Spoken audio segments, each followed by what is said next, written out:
Le 11 mai 2024, c'est la dernière photo que Daniel Patterson posterait jamais sur son Instagram. 2 courts mois plus tôt, j'ai emprunté le même sentier jusqu'au camp de base de l'Everest, traversé les mêmes ponts et vu les mêmes vues à couper le souffle qu'il a vu.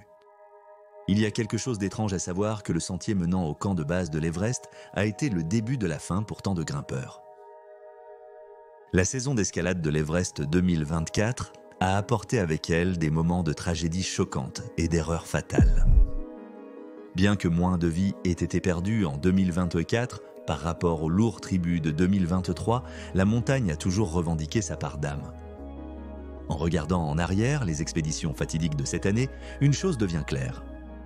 L'Everest est un prédateur impitoyable, et pour ceux qui s'aventurent trop près, la montagne peut encore prononcer une sentence finale impitoyable. Voici les récits de ceux qui ne sont jamais rentrés. Comme d'habitude, la discrétion du public est recommandée. Le 21 mai 2024, Daniel Paul Patterson était au sommet du monde, littéralement. Après des mois de préparation, le quadragénaire avait finalement accompli ce qu'il s'était fixé comme objectif lorsqu'il a commencé à s'entraîner dans l'Himalaya il y a un an, atteindre le sommet de l'Everest. Alors qu'il se tenait au point le plus haut de la Terre, il a dû ressentir de l'excitation, du bonheur et une joie pure et débordante pour son accomplissement. Et il avait tout à fait le droit de le faire. L'ascension avait été ardue, les jours précédents étaient imprévisibles. Le temps avait été changeant, et la fenêtre pour un sommet réussi se fermait rapidement. Pendant des jours, Daniel avait été contraint d'attendre au camp de base le feu vert, un fait dont il n'était pas trop content. Il est même allé sur Instagram pour exprimer sa frustration quand le 7 mai il a écrit « Attendant impatiemment une fenêtre de sommet ». Sur cette photo, on peut voir l'imposant Everest en arrière-plan. Pour Daniel, la frustration de fixer son objectif sans pouvoir l'atteindre devait être insupportable. Il a observé d'autres grimpeurs qui ont décidé de traverser les fenêtres météorologiques imprévisibles, risquant tout pour le sommet et d'autres qui revenaient. Mais Daniel a choisi d'attendre. Cette ascension n'était pas juste un autre accomplissement sur sa bucket list. C'était profondément personnel. Daniel était venu à l'Everest pour plus que la simple gloire personnelle. Son expédition était dédiée à une amie et membre de la salle de sport, Jenny Mutson, qui était décédée d'un cancer quelques mois plus tôt. Et bien qu'il ait exprimé son admiration pour les défis logistiques du camp de base, le qualifiant de mini-ville à 17 500 pieds, grouillant de porteurs, de yaks et d'hélicoptères, il ne partait certainement pas sans atteindre son objectif principal, atteindre le sommet. Après des jours d'attente, le temps était suffisamment stable pour satisfaire les autorités. Daniel et les grimpeurs ont reçu le feu vert pour continuer.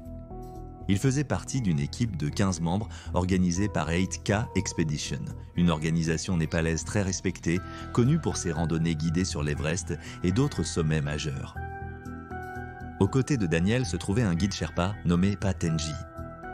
Il n'avait que 23 ans, mais il avait déjà une expérience significative sur l'Everest. Leur ascension en elle-même était assez banale. En tant qu'instructeur de gym et copropriétaire de Wakefield CrossFit au Royaume-Uni, Daniel était physiquement préparé pour grimper l'Everest. Et le 21 mai 2024, à environ 4h40 du matin, Daniel et son guide ont atteint le sommet de l'Everest. Il se tenait là et rassemblait ses émotions pour dédier son ascension à son ami. Ensuite, la seconde moitié de son voyage débuta. La descente. Daniel et son guide, accompagnés d'autres membres du groupe 8K, ont décidé de commencer à descendre du sommet vers 7h du matin. Le temps passé au sommet de l'Everest était limité.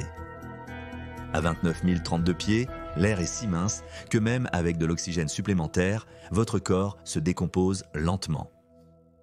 Chaque seconde passée au sommet augmente le risque de mal des montagnes, d'épuisement et de conditions bien pires.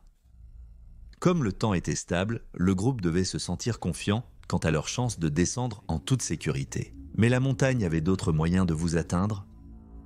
Daniel et Patenji sont descendus très prudemment.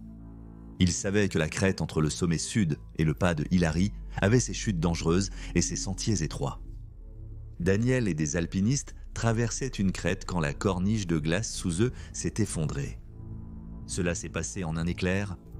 Ils n'avaient aucun moyen de le voir venir. Une corniche de glace est une lèvre en surplomb de neige et de glace. Ce sont certaines des caractéristiques les plus dangereuses de l'Everest, car elles sont presque impossibles à prévoir.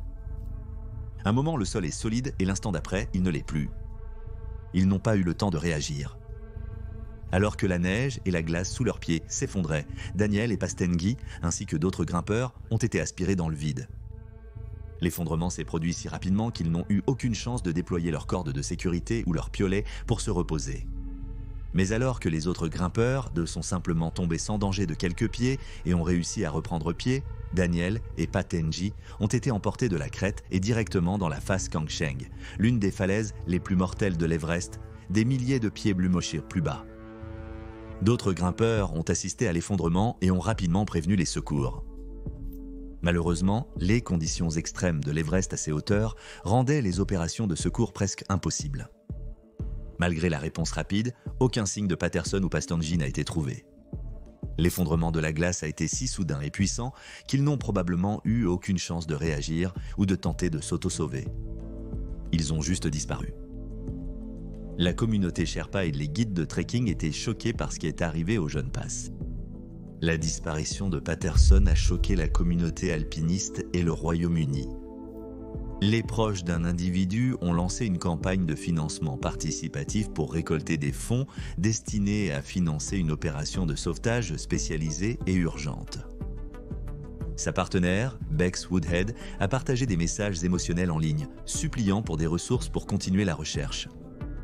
Mais au fil du temps, les espoirs se sont dissipés. Les deux avaient déjà passé plus d'une journée dans la zone de la mort de l'Everest, une zone au-dessus de 26 000 pieds où l'air ne contient qu'un tiers de l'oxygène trouvé au niveau de la mer.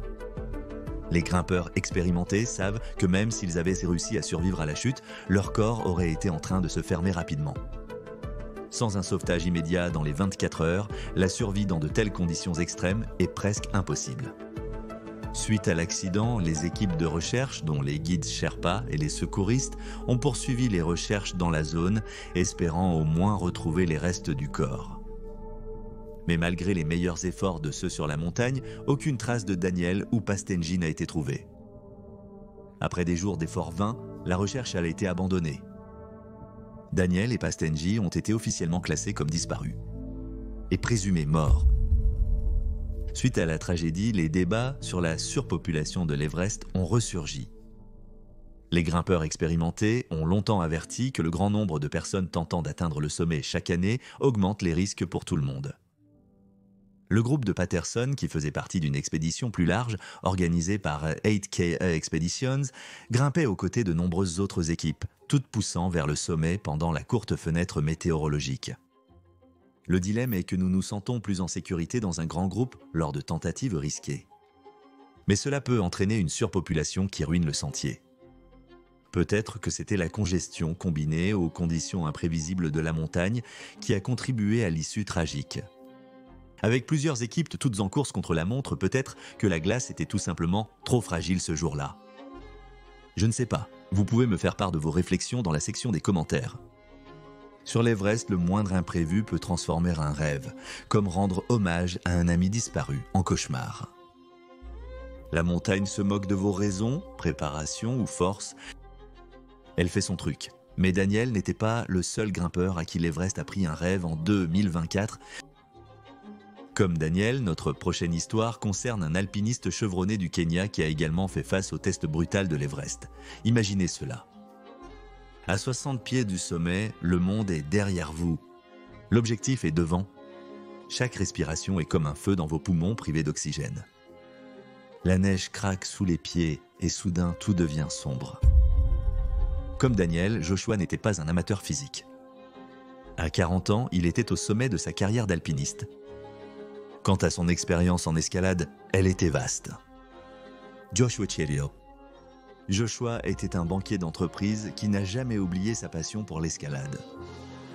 Né le 14 mars 1984, à Nairobi, au Kenya, Joshua a découvert son amour pour les montagnes à l'adolescence. Les paysages accidentés de sa patrie sont devenus son terrain de jeu. Ses voyages scolaires au Mont Kenya ont semé les graines d'une passion qui allait définir sa vie. Dès la vingtaine, Joshua s'était déjà fait un nom dans la communauté de l'alpinisme. Ses réalisations étaient extraordinaires. Il avait atteint le sommet du mont Kenya, le plus haut sommet de son pays natal, à plus de 17 000 pieds. Plus de 20 fois, lors d'une occasion remarquable, il l'a gravi 3 fois en une seule journée, tout en établissant des records sur ses itinéraires les plus difficiles. Et il a accompli bien plus encore. Joshua avait également exploré les montagnes Wensori et conquis le mont Stanley. Si vous vous souvenez de mes vidéos sur le Kilimandjaro, vous seriez probablement surpris de savoir qu'il a gravi et descendu le mont Kilimandjaro en seulement 15 heures. Très impressionnant, n'est-ce pas? Joshua était constamment en quête de nouveaux défis. En plus de l'alpinisme, il était coureur d'ultramarathon participant à des courses à travers le monde. L'une d'elles était le Tour de Géant, une course de 330 km à travers les Alpes italiennes qui l'a inspiré à écrire un livre intitulé « Une histoire d'ultramarathon du Tour de Géant ». En 2023, Joshua a marqué l'histoire en devenant le premier Africain à atteindre le sommet du mont Manaslu, la 8e plus haute montagne du monde sans oxygène supplémentaire. Cet incroyable exploit était un témoignage de sa formidable condition physique et de sa force mentale. Cela l'a motivé à viser le prix ultime, le mont Everest. La simple ascension de l'Everest est un exploit massif pour tout alpiniste. Mais Joshua voulait rendre son ascension vraiment spéciale. Son rêve était d'être le premier Africain à gravir l'Everest sans oxygène supplémentaire. Et pour ceux qui ne le savent pas, c'est un défi incroyablement difficile. Gravir l'Everest sans oxygène supplémentaire est un exploit qui n'a été réalisé que par moins de 2% de ceux qui atteignent le sommet. C'est le test ultime de l'endurance et de la résilience d'un grimpeur. Laissez-moi expliquer pourquoi c'est le spécial. À des altitudes supérieures à 12 000 pieds, l'air devient si mince que les grimpeurs utilisent souvent de l'oxygène supplémentaire pour prévenir l'hypoxie sévère, qui est une condition où le corps ne reçoit pas assez d'oxygène. Escalader l'Everest sans oxygène supplémentaire est comme courir un marathon tout en respirant à travers une paille. Le corps commence à se décomposer rapidement et chaque pas devient un énorme effort. Escalader avec de l'oxygène supplémentaire ne serait pas un grand défi. Sinon, je n'aurais pas l'impression d'avoir beaucoup accompli, a-t-il dit dans une interview avant l'expédition. Je veux tester les limites de mon corps face à l'altitude. Si Joshua avait réussi, il aurait été le premier Africain à le faire. C'était censé être de l'histoire. Le premier Africain à atteindre le sommet de l'Everest sans oxygène. Mais l'Everest a une façon de réécrire l'histoire. Brutalement, soudainement. Pour se préparer à son ascension historique, Joshua a rejoint une expédition avec 7 randonnées au sommet. Si vous êtes actif dans la communauté de l'Everest, vous avez probablement entendu leur nom, car ils sont une équipe d'expédition assez standard. Son plan était de grimper par la route du sud-est à travers le Népal en suivant le programme d'acclimatation habituel. Cela impliquait plusieurs voyages sur la montagne, atteignant chaque fois une altitude plus élevée, passant du temps là-bas pour s'adapter, puis redescendant au camp de base pour se reposer. Le 9 mai, il a posté une photo de l'un de ses voyages d'acclimatation avec la légende. Deuxième rotation terminée. Je me sens puissant, le noir résiste. Direction le camp 2 pour une nuit confortable. Deuxième jour, j'ai quitté le camp en retard lors d'une journée chaude. Arrivé à la face de Lhotse, je réalise enfin que je grimpe l'Everest. L'Everest est une grande entreprise avec ou sans oxygène. Le 17 mai 2024, après 10 jours au camp de base, Joshua et son équipe de Seven Summit Treks ont reçu le feu vert pour faire leur ascension au sommet. Le temps était stable, les vents s'étaient calmés et la fenêtre s'ouvrait pour que les grimpeurs fassent leur tentative. Physiquement, il était confiant. Son entraînement difficile et ses précédentes expériences en haute altitude l'avaient préparé pour ce moment, mais il ne prenait toujours aucun risque médicalement. Joshua avait des antécédents d'œdème pulmonaire de haute altitude. L'œdème pulmonaire de haute altitude, une condition potentiellement mortelle où du liquide s'accumule dans les poumons. Alors, pour son ascension, il emportait des médicaments comme la nifedipine pour gérer ce risque. Il était également préparé pour l'œdème cérébral de haute altitude. L'œdème cérébral de haute altitude qui provoque un gonflement du cerveau. Pour lutter contre cela, sa trousse médicale contenait de la dexaméthasone et de l'acétazolamide. Pour les urgences, lui et son guide Sherpa, Nawang, avaient un plan. Nawang portait une bouteille d'oxygène d'urgence. Joshua avait défini des critères clairs pour savoir quand l'utiliser. S'il perdait connaissance, présentait des symptômes graves, faisait face à des conditions météorologiques défavorables ou rencontrait des obstacles insurmontables comme des embouteillages lors de l'ascension. En bref, il était prêt. Il comptait initialement grimper du côté tibétain moins fréquenté, mais les circonstances les ont dirigés vers l'itinéraire sud-est plus populaire. « Espérons que nous arrivons à éviter la foule », a-t-il dit. Comme le montre sa dernière publication Instagram, son équipement était de premier choix. Il a même plaisanté sur la façon de gérer le coût de l'expédition dans sa légende. Et donc, après un investissement lourd, physiquement, mentalement, en termes de temps, cette expédition prend plus d'un mois à un banquier régulier de 8 à 5. Financièrement, les fonds nécessaires pour ce projet m'amèneraient instantanément à la faillite. De retour au Kenya, l'heure de vérité a sonné. Comme d'habitude, nous nous retrouvons ici dans quelques jours pour voir comment les choses se seront passées. Alors que l'équipe commençait son ascension, tout semblait se dérouler selon le plan. Le temps cinéa, qui est très imprévisible sur l'Everest, se maintenait et Joshua se déplaçait bien. Avec son guide Sherpa, Nawang Sherpa, l'équipe avançait régulièrement vers le camp 4, également connu sous le nom de zone de la mort, à 26 000 pieds. C'est là que le corps commence à se décomposer. Les niveaux d'oxygène deviennent très bas et le corps humain commence à lutter juste pour survivre. Joshua se poussait à la limite absolue. Pour les grimpeurs qui tendent l'Everest sans oxygène supplémentaire, le défi n'est pas seulement physique mais aussi psychologique. L'air mince oblige le corps à travailler plus dur pour chaque respiration et l'épuisement s'installe plus rapidement qu'à des altitudes plus basses. L'esprit, privé d'oxygène approprié, peut devenir embrouillé, conduisant à des prises de décision dangereuses. Mais Joshua était déterminé. Après des années d'entraînement, sa détermination est restée forte malgré l'air qui se raréfiait. Joshua et son guide ont rapidement atteint le camp 4, sain et sauf, à environ 26 000 pieds. L'ascension du camp 4 jusqu'au sommet est la partie la plus dangereuse de l'expérience de l'Everest, avec des sections comme le balcon et l'étape Hillary qui testent les limites de chaque grimpeur. Sans oxygène supplémentaire, Joshua faisait face à une bataille inimaginable, qu'il savait qu'elle arrivait. Sa force et sa détermination l'ont porté à travers les premières étapes de l'ascension finale.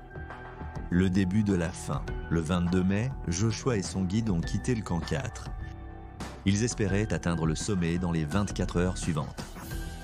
Les détails sont flous sur ce qui s'est passé ensuite. Alors que Joshua et Nawang se dirigeaient vers le sommet, des problèmes ont commencé à survenir. Leur dernière position connue était à Bishop Rock, à seulement 160 pieds en dessous du sommet. À ce moment-là, Joshua montrait un comportement anormal. Selon Mingma Sherpa, président de Seven Summit Tracks, Joshua a refusé de revenir ou même de consommer l'oxygène en bouteilles réservées pour les urgences. De retour au camp de base, ils ont perdu le contact avec Nguyen et Joshua. La dernière transmission, un message brouillé, laissait présager des problèmes sans fournir de détails. Des équipes de secours ont été envoyées, mais la météo à de telles altitudes rendait les secours immédiats impossibles. Il a fallu des jours aux sauveteurs pour finalement trouver le corps de Joshua dans une crevasse, à seulement 160 pieds, en dessous du sommet, si près de réaliser son rêve. Nawang n'a jamais été retrouvé. On suppose qu'il s'est perdu dans la montagne qu'il avait aidé tant de gens à gravir. La mort de Joshua a choqué la communauté alpiniste et son pays. Des hommages ont afflué du monde entier. Shadrach Muradzi, son camarade d'école, a évoqué l'esprit indomptable de Joshua. Il ne se contentait jamais de l'ordinaire, se souvient Shadrach. Joshua a toujours visé plus haut. C'était un type formidable qui comprenait les risques, mais qui était animé par une passion que peu pouvaient comprendre. La famille de Joshua a dû prendre une décision déchirante. Récupérer son corps à une telle altitude serait incroyablement dangereux. Après de nombreuses consultations, ils ont décidé de le laisser reposer là où il est tombé. Récupérer son corps à une telle hauteur serait trop risqué pour les secouristes, a indiqué la famille. Nous refusons de mettre des vies en péril. Joshua avait un amour profond pour les montagnes et elles le lui rendaient bien. Nous trouvons du réconfort en sachant qu'il repose dans son lieu de bonheur. Des services commémoratifs ont eu lieu à Nairobi et dans sa ville natale de Cheptegei dans la région de la vallée du Rift. Des amis, la famille et d'autres aventuriers se sont rassemblés pour célébrer une vie vécue avec courage et objectif. L'histoire de Joshua est un rappel de la mince ligne entre ambition et risque dans l'alpinisme en haute altitude. Son désir de repousser les limites conventionnelles était à la fois sa plus grande force et finalement sa perte. Pourtant, il est mort en poursuivant son rêve et il y a bien pire façon de quitter ce monde. Je devrais probablement préciser ici que toutes les expéditions à l'Everest en 2024 n'ont pas fini en tragédie. Des records positifs ont aussi été établis durant cette saison d'escalade. L'un des exploits les plus remarquables est venu du grimpeur népalais Kami Rita Sherpa, qui a atteint le sommet de l'Everest pour une 30e fois, record le 22 mai 2024. Il y a eu aussi d'autres ascensions records. Le grimpeur polonais Piotr Jerzy-Krzyzewski a marqué l'histoire en devenant la première personne à atteindre le sommet de l'Everest et de Lhasa sans oxygène supplémentaire, accomplissant l'exploit Lhasa. 23h22 alors que certains grimpeurs établissèrent des records et défiaient les probabilités. Monde à lui seul. Pour certains Sijads, la nature impitoyable de l'Everest impliquait qu'aucune planification minutieuse ne pouvait empêcher une catastrophe. C'était la dure réalité pour Usuk Jargal Tseden-Damba et Purav Suren Lkhagvajav, deux grimpeurs déterminés de Mongolie dont le voyage se terminerait en tragédie plutôt qu'en triomphe. Pour Usuk Jargal et Purav Suren, l'Everest était plus qu'un simple objectif. C'était une vocation. Leur mission n'était pas seulement personnelle, mais aussi une question de fierté nationale. Vous voyez, ces deux hommes faisaient partie d'une petite mais croissante communauté d'alpinistes essayant de graver le nom de la Mongolie dans l'héritage de l'Everest. Atteindre le sommet de la plus haute montagne du monde sans oxygène supplémentaire et le soutien des Sherpas. C'était un privilège réservé à quelques élus. Pour Usuk Jargal, ce n'était pas seulement une question d'atteindre un autre sommet. À 31 ans, il était parmi les plus jeunes Mongols à tenter l'Everest. Son partenaire d'escalade, Purav Surin, bien qu'âgé de 53 ans, était tout aussi déterminé. Il avait passé des décennies à se préparer pour ce moment. Les deux hommes étaient des grimpeurs chevronnés, mais l'Everest était une bête totalement différente. Leur expédition avait été minutieusement préparée pendant des mois. Ils s'étaient entraînés si dur dans les terrains impitoyables de la Mongolie où les montagnes de l'Altaï s'étiraient vers le ciel. Mais l'Himalaya est un monde à part. Tout y est plus grand, plus dur et bien plus dangereux. Lorsque le duo est arrivé au camp de base début mai 2024, l'ambiance était tendue. La montagne avait déjà pris des vies la saison dernière. Les conditions météorologiques étaient erratiques et aucune forme de divertissement n'était autorisée. Mais rien ne pouvait les arrêter. C'était le défi ultime, atteindre le sommet sans oxygène supplémentaire et sans guide Sherpa, ce qui est un exploit tenté par très peu d'alpinistes chaque année. Pendant des semaines, Usuk Jargal et Purav Surin ont suivi le programme d'acclimatation typique. Ils ont grimpé jusqu'au camp 1, puis sont redescendus au camp de base, puis jusqu'au camp 2 et sont redescendus à nouveau. Chaque rotation les rapprochait du but. Leur corps devait s'adapter aux conditions extrêmes, au manque d'oxygène, au temps glacial et aux vents brutaux. Le 13 mai 2024, les deux alpinistes mongols étaient prêts à faire leur dernière poussée vers le sommet.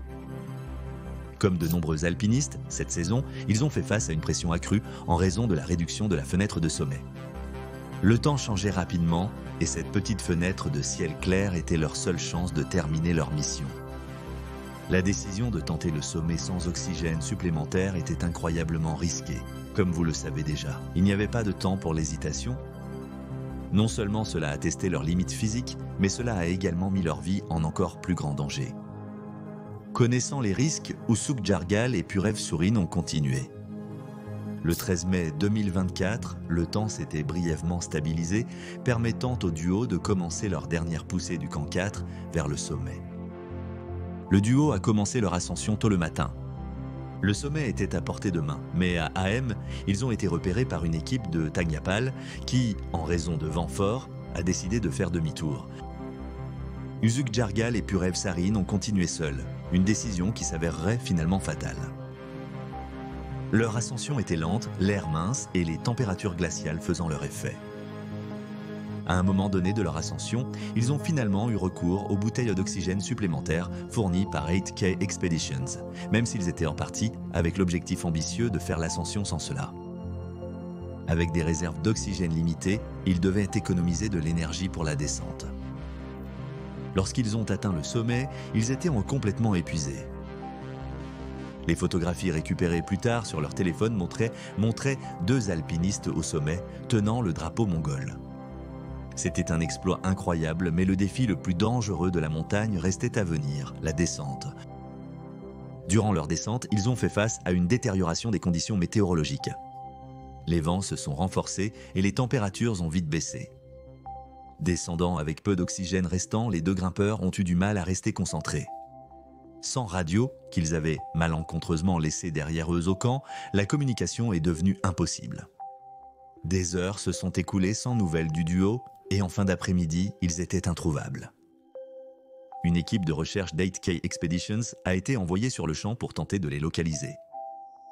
Mais ce n'est que plusieurs jours plus tard qu'ils ont trouvé leur corps à des endroits différents sur la crête sud-est de l'Everest, le même chemin qu'ils avaient bien gravi seulement quelques heures auparavant. L'un s'était effondré en essayant de redescendre. L'autre avait succombé à l'épuisement et aux conditions impitoyables de la descente. La montagne avait transformé leur triomphe en tragédie. La récupération de leur corps a posé des défis logistiques. Les conditions dangereuses et les courtes fenêtres météorologiques rendaient presque impossible de les descendre en toute sécurité d'une altitude aussi extrême. Par respect pour les familles des grimpeurs, les Sherpas ont récupéré leurs téléphones portables qui contenaient leurs dernières photos du sommet. Les téléphones ont ensuite été envoyés à leurs familles à Katmandou pour les réconforter. Ces téléphones contenaient des photos du sommet qui confirmaient que les 2 grimpeurs avaient atteint le sommet de l'Everest, un moment doux amer. Les chercheurs Sherpas ont déplacé les corps des victimes de l'itinéraire principal pour assurer la sécurité des autres alpinistes. Descendre les corps de la montagne s'est avéré trop dangereux, mais cela a finalement eu lieu le 25 mai. Usuk Jargal était père de 3 enfants et l'un des alpinistes les plus célèbres de Mongolie. Il était réputé pour sa force et son lien profond avec les montagnes. Il avait passé des années à mener des expéditions autour du globe. Pourtant, l'Everest a toujours dominé ses rêves. Il avait parlé à maintes reprises de l'honneur de représenter la Mongolie à de telles hauteurs. Purev Surin avait aussi seulement récemment commencé à grimper à ce niveau. Alpiniste talentueux et ambitieux, il a suivi l'exemple d'Usuk Jargal, probablement inspiré par sa passion pour le sport. Leur lien était basé sur le respect et l'admiration mutuelle, avec un objectif commun de mettre la Mongolie sous les projecteurs de l'alpinisme mondial. Pour leurs proches, cette perte a été dévastatrice. Leur décès en Mongolie a profondément choqué. Ils avaient attiré l'attention sur la communauté grandissante d'alpinistes là-bas. Malgré leur fin tragique, ces histoires restent des symboles de bravoure. Ces grimpeurs ont osé rêver, repousser les limites de l'endurance humaine. Et bien que l'Everest ait pris leur vie, il n'a pas effacé leur héritage. Ils ont atteint le sommet du monde, un exploit qui leur appartient à jamais. Merci d'avoir regardé, à la prochaine. Soyez audacieux et courageux dans la vie.